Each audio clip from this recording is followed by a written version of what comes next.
La parole est maintenant à Monsieur Pierre-Yves Collombat, premier vice-président de la mission temporaire. Vous avez la parole, Monsieur le Président. Monsieur le Président, Messieurs les ministres, chers collègues, pourquoi est-il si difficile de réformer notre pays s'interrogeait à haute voix Nicolas Sarkozy la semaine passée. Peut-être tout simplement parce qu'il a compris, ce pays, que ce qu'on lui présente le plus souvent comme des réformes sont en fait des contre-réformes. Non pas un progrès, mais une régression. Mais, me direz-vous, aller en avant ou en arrière, c'est toujours bouger. La seule chose qui compte en ces temps médiatiques.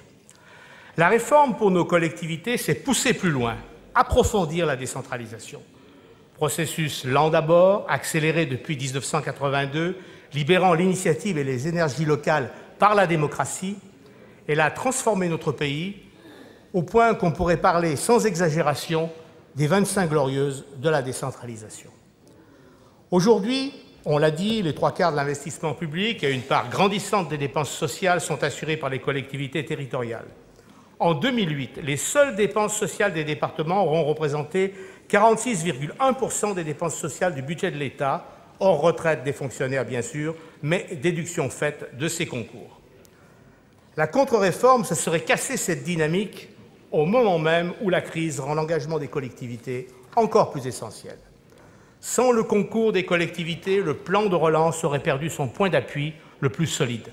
Selon les chiffres du gouvernement, les efforts d'investissement, 53 milliards d'euros, représenteraient une hausse de 18,7 milliards d'euros par rapport à la moyenne annuelle 2004-2007, qui est la période de référence. Chiffre à comparer aux 4 milliards d'euros d'investissement prévus par l'État et aux 4 milliards d'euros de dépenses supplémentaires des grandes entreprises publiques, EDF, SNCF et RATP. Les élus territoriaux ont parfaitement joué le jeu de la mobilisation, quelle que soit leur casquette politique, a d'ailleurs reconnu le ministre. Sans elle, pas d'accompagnement social de nos concitoyens les plus fragiles non plus. RMI. Après 2 ans de baisse, le nombre d'allocataires est reparti à la hausse. RSA. 100 000 demandes validées fin mai, 300 000 à la mi-juin 2009, ce qui représenterait, selon les observateurs, 15% seulement des bénéficiaires potentiels, l'essentiel des travailleurs pauvres ne s'étant pas encore manifesté. Le dispositif RMI basculant sur le RSA, cela fera 1 500 000 allocataires début juillet. APA, eh bien vous le savez comme moi, elle poursuit son irrésistible ascension. Vous vouliez des propositions de réforme, chers collègues? Nos rapporteurs vous en ont donné. Parmi les plus significatives, la reconnaissance de l'autonomie fiscale des collectivités, à savoir mise en place d'un mécanisme permanent de révision des bases de l'impôt sur les ménages, mise en place d'un impôt sur l'activité économique dynamique, équitable, peu sensible à la conjoncture et non pénalisant pour les entreprises qui investissent ou sont les plus exposées à la concurrence internationale. Création de nouvelles ressources pour permettre aux collectivités de financer les infrastructures de transport, désormais de leur responsabilité. Yves Crattinger a parlé du livret, mais j'ajouterai généralisation de la taxe sur les poids lourds, taxation des plus-values foncières, comme autre exemple. Autre réforme, la mise en place de dispositifs de péréquation verticale par une réforme des dotations de l'État et la création d'un fonds national, péréquation horizontale sur le modèle du Fonds de solidarité de l'Île-de-France. Achèvement, rationalisation, démocratisation de l'intercommunalité. La création des métropoles sur les espaces urbains de rayonnement au moins européen. Ces nouveaux EPCI pourront devenir des collectivités locales de plein exercice avec mutualisation des dotations et des ressources fiscales sur délibération concordante des communes membres. Dotés d'un bloc minimal de compétences obligatoires et aussi d'une capacité d'initiative pour la mise en réseau du territoire périmétropolitain, elles pourront exercer par délégation des compétences du département, de la région et de l'État.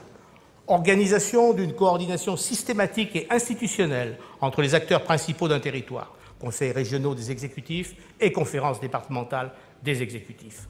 Possibilité pour les régions, non seulement d'animer les politiques économiques, de la recherche, de l'enseignement supérieur et de la formation, mais d'exercer la compétence emploi, actuellement de la responsabilité de l'État. Y a-t-il meilleur moyen de répondre aux besoins des entreprises et des travailleurs d'impulser des politiques économiques vraiment anticipatrices. L'État n'exerçant plus ce rôle, affirmation de la vocation du département à mettre à disposition des communes rurales et de leurs intercommunalités l'ingénierie publique qui leur manque cruellement. Réduire par contre le nombre des élus locaux, comme l'ont dit mes collègues, serait une contre-réforme démocratique pour d'hypothétiques économies dérisoires. La mission ne le propose pas, vous le savez. Elle ne le propose pas parce que, pour l'essentiel, ce serait se priver du concours de bénévoles non indemnisés, parce que l'économie possible sur ceux qui le sont, indemnisés, est dérisoire. Ne disposant pas de chiffres nationaux, je me suis amusé à évaluer, à partir d'un échantillon que je pense assez représentatif, 5 départements, l'Aube, les Landes, le Rhône, les Hauts-de-Seine et le Var, ce que coûtaient leurs élus aux contribuables. Eh bien, c'est 0,28% des dépenses réelles de fonctionnement. Le montant total des dépenses réelles de fonctionnement, ce montant à 45 700 000 €, chiffre 2007, les derniers comptes administratifs qu'on avait, cela représente une dépense de 128 millions d'euros pour l'ensemble des départements. Réduire de 30% les élus départementaux serait donc une économie potentielle, à condition de ne pas entraîner des dépenses nouvelles de substitution, ce qu'a dit Jacqueline Gouraud tout à l'heure, une économie donc potentielle de 38 400 000 €, soit le tiers du budget 2009 de l'Élysée, 112 millions d'euros, et seulement un peu plus de 3 fois l'augmentation 2008-2009 du dit budget, plus 11 500 000 €. Autant dire une misère. Je vous remercie. Merci, Monsieur le Premier vice-président. La parole est maintenant à Monsieur